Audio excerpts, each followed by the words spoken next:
F1 silly season is in full swing on the driver's side of things, but away from the track, things are getting even wilder. Experienced, high-ranking team managers and engineers are few and far between in Formula 1. There are only 10 teams after all, so finding an experienced team principal or chief technical officer isn't easy, which means that the same people tend to crop up in these top-level jobs when they become available. This week, though, the return of one of F1's most controversial and hated figures has shocked the sport. The mastermind behind one of the sport's most disgusting cheating scandals is on his way back to the team where he planned and executed the terrible deed. How is this happening? And why now? Well, stick around to find out. The Crashgate scandal of 2008 was one of Formula 1's darkest moments and exposed the shady backstreet dealings of F1 in a way which shamed the sport and those who ran it. Renault were in the midst of one of their iconic slumps, not dissimilar to the situation within the team at the moment. In 2008, just 2 years after Fernando Alonso had won his second world championship with them, Renault's fortunes had turned and the team seemed to be going backward. The French constructor wasn't happy about the amount of money F1 was costing them and decided that if the team didn't win a race that season, then they would pull out. Team principal at the time, Flavio Briatore, didn't want that to happen though. If Renault went, then he would lose his backing and his entire team could go with them, or get bought by another company who could replace him.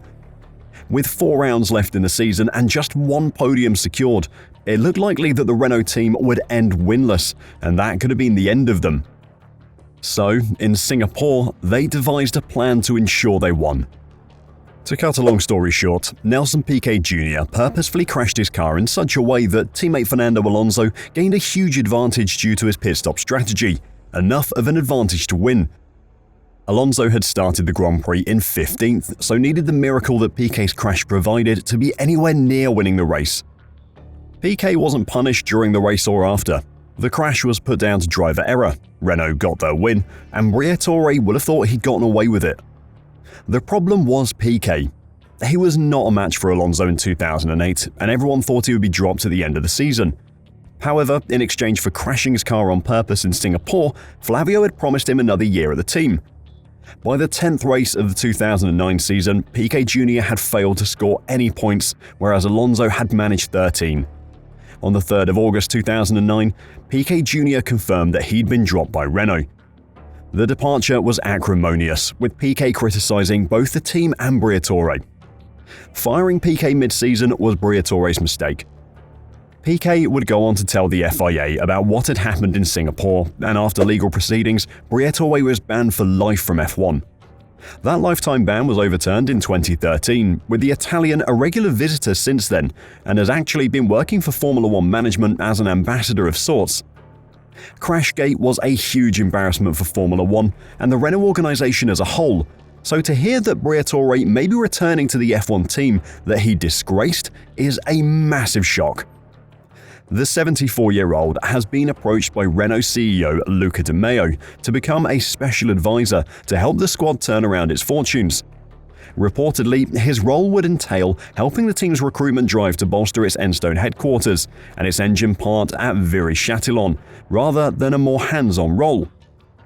Or at least that's what the rumours seem to say. Alpine has declined to either confirm or deny Briatore's arrival, issuing the following statement. As a team, we're in frequent contact with a number of industry experts in pursuit of improving overall performance. We consider all relevant inputs and, when appropriate, seek advice from people with experience and previous success. We cannot comment on any individual matters. For Alpine to have sunk so low that they need Briatore's help to get themselves back to competitiveness is almost as embarrassing for Renault as Crashgate was. Fortunately though, he won't have to bribe the 2 Alpine drivers with contracts to get them to crash. Esteban Ocon can be relied on to do that himself. The 2 drivers crashing into each other isn't even the start of the team's worries though. Alpine has gone through a turbulent 10 months, starting with De Meo's removal of brand CEO Laurent Rossi, quickly followed by the departure of team principal Otmar Safnauer and longtime sporting director Alain Permain ahead of the 2023 Belgian Grand Prix weekend. The lack of stability has caused huge problems with their car development, and consequently, Alpine haven't been competitive this season. Because of their poor performances, both technical director Matt Harmon and head of aerodynamics Dirk de Beer left the outfit in March, adding more problems to the team's plate. However, they have looked better in recent weeks, lifting themselves above Sauber and Sargent to at least look capable of a points finish. But there has been plenty of talk that Renault Group CEO De Meo remains frustrated with the team's lack of results and is keen to shake things up further. Bringing back a controversial figure like Briatore would certainly do that. All of this is happening against the backdrop of a potential sale of the team by Renault. While they've publicly maintained that they don't want to sell the team, rumors behind the scene hint at big money investors being interested in fronting up roughly $1 billion to buy a spot on the grid. As special advisor to the team, Briatore may have been brought in to help with the sale of the team. He's certainly the shady type of person you expect to be involved in secretive billion-dollar business deals. To add to the growing belief that the team are looking to sell up, Joe Sayward reported that he had heard from two extremely good sources that in recent days it has emerged that De Meo has been shopping around to source an engine supply for 2026, which can only mean that he's considering giving up Renault's own project. If Renault were to shut down their engine project and find a supplier for 2026, it would make the sale of the team much easier. Whoever was buying it could step in knowing they had a contract for engines in 2026, which would otherwise be a huge hurdle that needed jumping. FIA President Mohammed Ben Sulayem said this week that the best way for Andretti Autosport to get onto the grid would be to buy a team, an admission of defeat after backing the American outfit to become F1's 11th team.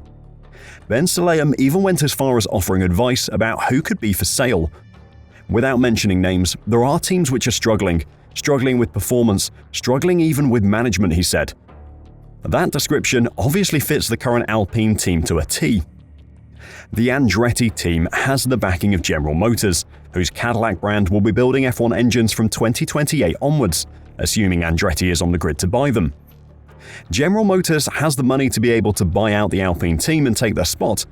If an engine supplier is in place for them to buy engines from for 2 years before the Cadillac branded engine can be put to use, then it would be a relatively painless transition as well.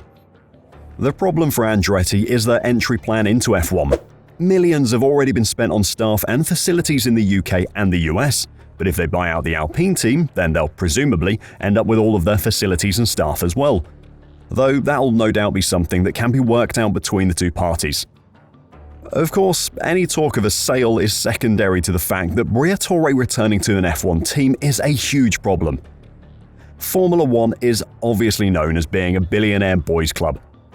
While Bernie Ecclestone might be gone from the sport, the political background he created is still present. Behind the scenes, F1 is a world of secret handshakes, underdesk deals, espionage and backstabbing. A large number of those old-school dodgy dealer management figures still circulate F1 circles, despite the terrible things they've been accused and convicted of. Flavio was one of the worst, and Crashgate was his magnum opus. While he's worked for Formula One management for a number of years, his return to an actual team is a disgrace and an embarrassment for Alpine and Renault. As I said earlier, it just shows how far they've sunk that the man who shamed them so badly 15 years ago is now the one expected to save them. What are your thoughts on Flavio Briatore and his return to Alpine? Let me know in the comments down below, and until next time, drive safe and bye for now.